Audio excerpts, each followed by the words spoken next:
A gente começa te atualizando sobre essa guerra no Oriente Médio, porque o mundo está de olho num possível acordo de paz definitivo entre os Estados Unidos e o Irã.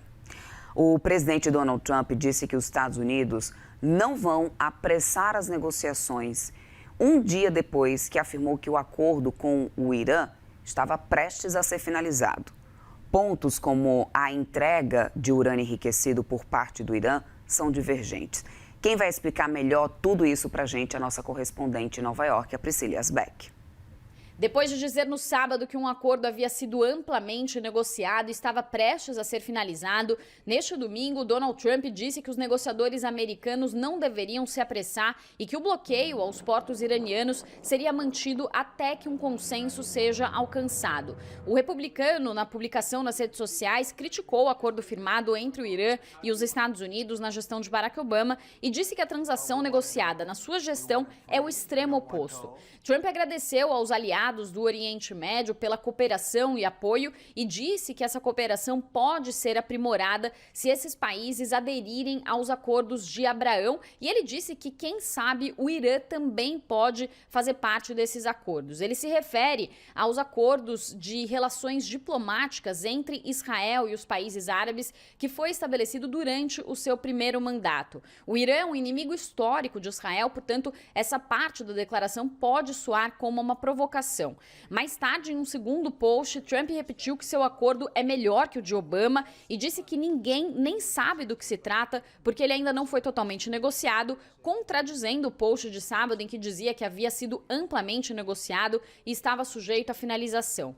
A sinalização de que os Estados Unidos não vão ceder antes de um acordo concreto veio logo depois que Ted Cruz e outros republicanos linha dura criticaram as negociações. Cruz disse que seria um erro desastroso se o resultado do conflito for um regime iraniano ainda governado por fundamentalistas islâmicos, recebendo bilhões de dólares, com capacidade de enriquecer urânio e desenvolver armas nucleares e com controle sobre o Estreito de Hormuz.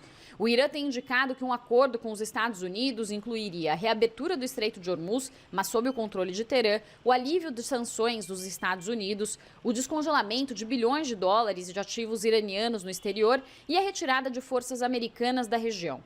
Discussões sobre o seu programa nuclear e a entrega do urânio enriquecido seriam definidas em negociações futuras. A agência de notícias estatal iraniana Fars relata que Teherã contestou a declaração feita por Trump no sábado de que o Estreito de Hormuz seria reaberto, dizendo que a hidrovia permanecerá sob controle iraniano. Uma fonte iraniana também disse que, embora o Irã tenha concordado que a quantidade de navios retorne aos níveis pré-guerra, isso de forma alguma significa livre passagem como existia antes na hidrovia. Mediadores também não cravam a finalização das negociações. O primeiro-ministro do Paquistão parabenizou Trump por seus esforços extraordinários para buscar a paz, mas não mencionou nenhum acordo ou o Estreito de Hormuz.